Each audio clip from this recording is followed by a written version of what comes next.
bringing you the news and information you need from the people making a difference. This is Comcast Newsmakers. There's a festival coming up in Sebastopol I think you're going to be interested in hearing about. Carol Bloom is here right now. She is the Voice of Roma co-founder. And Carol, you're telling me things about this I didn't realize. Roma and the words of Romani and the rest of this. Give us more background on that. Well, the Roma are the gypsy people. And many people have never heard of the word Roma. And when you say a Roma festival, they think of tomatoes or they think of roaming or Romania or Italy. Anything but the right thing, right? Yes. Yeah. So the Roma are the gypsy people, and they originate in East India, and they started migrating across Persia and up into Europe in the 11th and 12th century. Yeah, and they were persecuted, I know, from in fairly the recent get-go. history. Yeah. Yes. Yes. Yeah, because they were always on the move. Well, they're always on the move in part because they're persecuted. People were persecuted, that's yes, right. and so the image of the traveler and the nomad and kind of romanticized images of gypsies are not necessarily how they see themselves. It's not a happy life.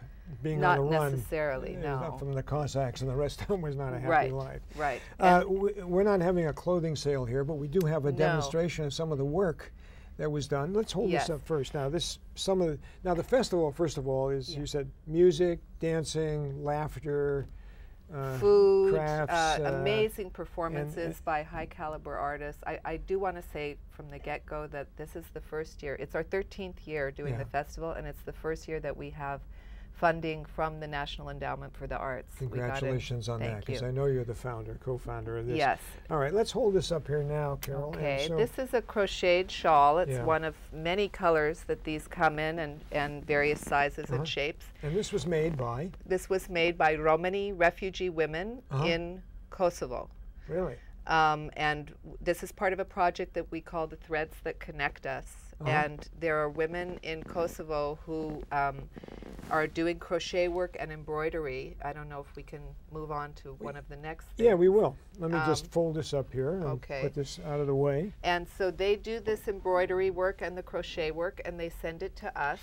It comes in a box of items that smells of wood fire because they literally do it. Because it's basic, is that right? Yes. This is basic. And so they did the embroidery of this wheel, and then a group of volunteer women here do the finish work of it. So in this case, they made a baby blanket out of that little pink wheel. Yeah. And then we sell these items, and everything that we get for them goes back to the women who do the work. And I'm assuming that the women who do the work can use the money.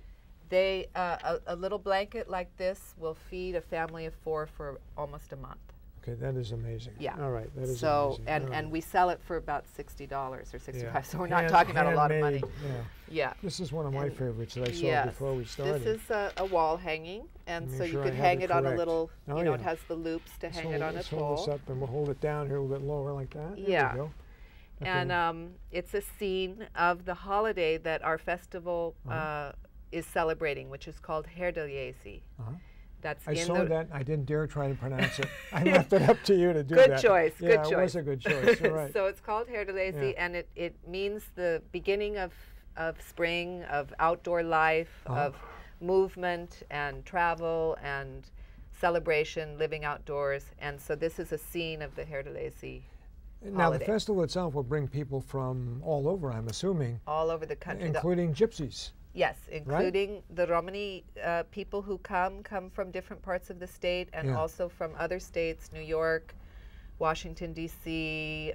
We have folks come from Florida or from the South in Texas. So we've got quite a large population that's coming from different parts. And then we have artists from other states and from California and from overseas. That's a lot of folks, Carol. Yes. Okay. Yes, and it's an all-day outdoor event. Okay. Well, let's wind up here and make sure everyone knows when it is. Okay. It's in May in Sebastopol, and the date it starts is? May 1st is the evening celebration film festival, and the daytime is May 2nd in Ives Park, Sebastopol. Nice to have you here, Carol. Thank Carol you. Bloom has been our guest. Thanks for watching.